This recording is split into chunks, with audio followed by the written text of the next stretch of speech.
RCTP, Beginner to 512, Level 1, Beginner to 510A, Introduction.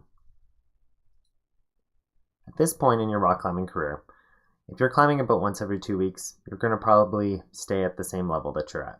If you're looking to improve, you're going to want to need to start climbing about once a week. Your warm-up could be traversing a wall. For cross-training, take advice from similar climbers, or also do some yoga. And the best ways to improve are to practice climbing slowly and repeat routes. Warm-up, traverse a wall. To perform a traverse, all that you need to do is find a section of wall that has a lot of holds, and you start moving your way from left to right. As you can see, once Matt here reaches the end, he's just going to rotate and come back in. He's going to focus on moving slowly, maybe crossing his legs back and forth.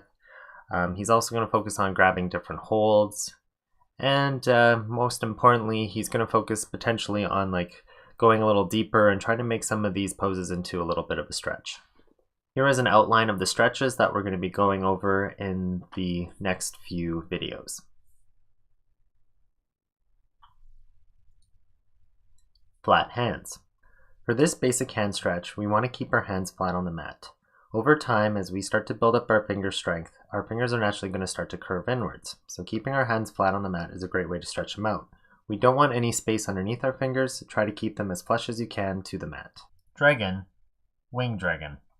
For this pose, you want to start to get yourself into the mat where you put your foot just on the outside edge of one of your hands, and you want to put your knee down, and you want to try to lay your foot flat on the ground. Then you just stretch forward like this. To enter into a wing dragon, we want to move our foot to the outside edge of a mat, and we can even do a little flutter here. And then we want to start to get down deeper into this pose. I'm fairly inflexible, so I use some blocks. You might not need some blocks, but it's a great option in case you need it. Wall, straight legs. For this wall stretch, I'm going to get fairly close to the wall. I'm going to rotate my legs upwards, and I'm going to hold this position for about 1 to 3 minutes. Once I start to feel that this is going well, I'm going to also start to really lower my legs a little bit, and then I'm going to hold this position again for 1 to 3 minutes. At the end of these poses, you might find yourself being a little stiff or just blood flowing certain areas, so you want to raise your legs very slowly and then kind of curl down and just be gentle when you're working your way out of this pose. Wall, figure 4. For an assisted figure 4 stretch, what I'm going to do is put my foot over top of my knee like this, and then my arms are going to lay out straight. To make this a little easier, I'll move away from the wall, but if I want to make it harder, I can actually move closer to the wall. Again, you want to hold this for a few moments until you're comfortable. Assisted fish pose.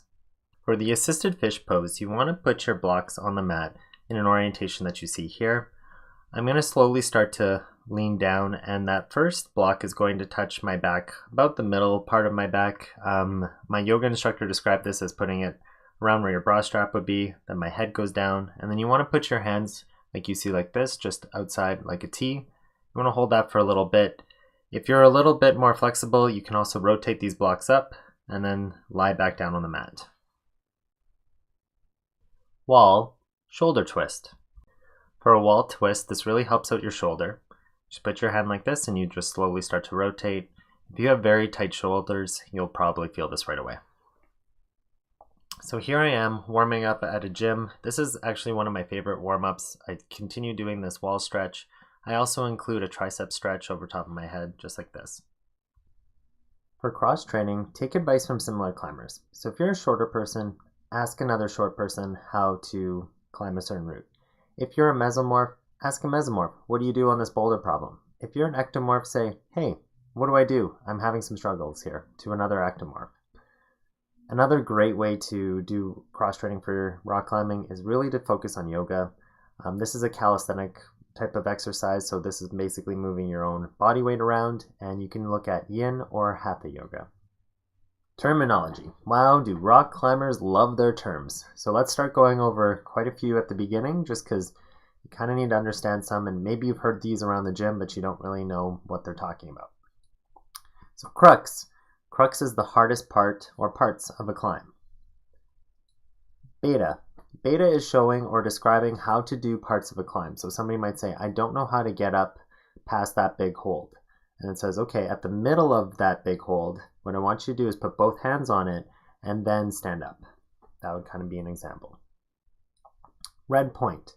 To climb a route with no falls or takes after having spent some time on it rehearsing the moves. So this is something where you might have tried a route once or twice, but you've never gone completely from the bottom all the way up to the top, let's say cleanly.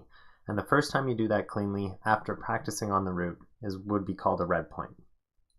To flash a route means that you climbed from the bottom to the top, but you previously got beta. So either you've watched somebody else climb, or you've asked for some beta. You're like, hey, what's going to be the trickiest part of this climb? And somebody told you what it's going to be. On-site. This is to climb a route with no rest for the first time without any beta. So this would be similar to coming into a gym and noticing that there's a new route on the wall. You haven't seen anybody climb it before. You go up to it and you make it all the way from the bottom to the top with no rest. Now you've on-sited that route. Match. This means to put two hands on the same hold or both feet on the same hold. Here is an example of a match. So what I'm going to do is first match my two hands. You're going to see it will be on this orange hold. So I go up with one hand and then I match with the second hand. And I'm going to then match my feet on that bottom orange hold. And that's what matching means.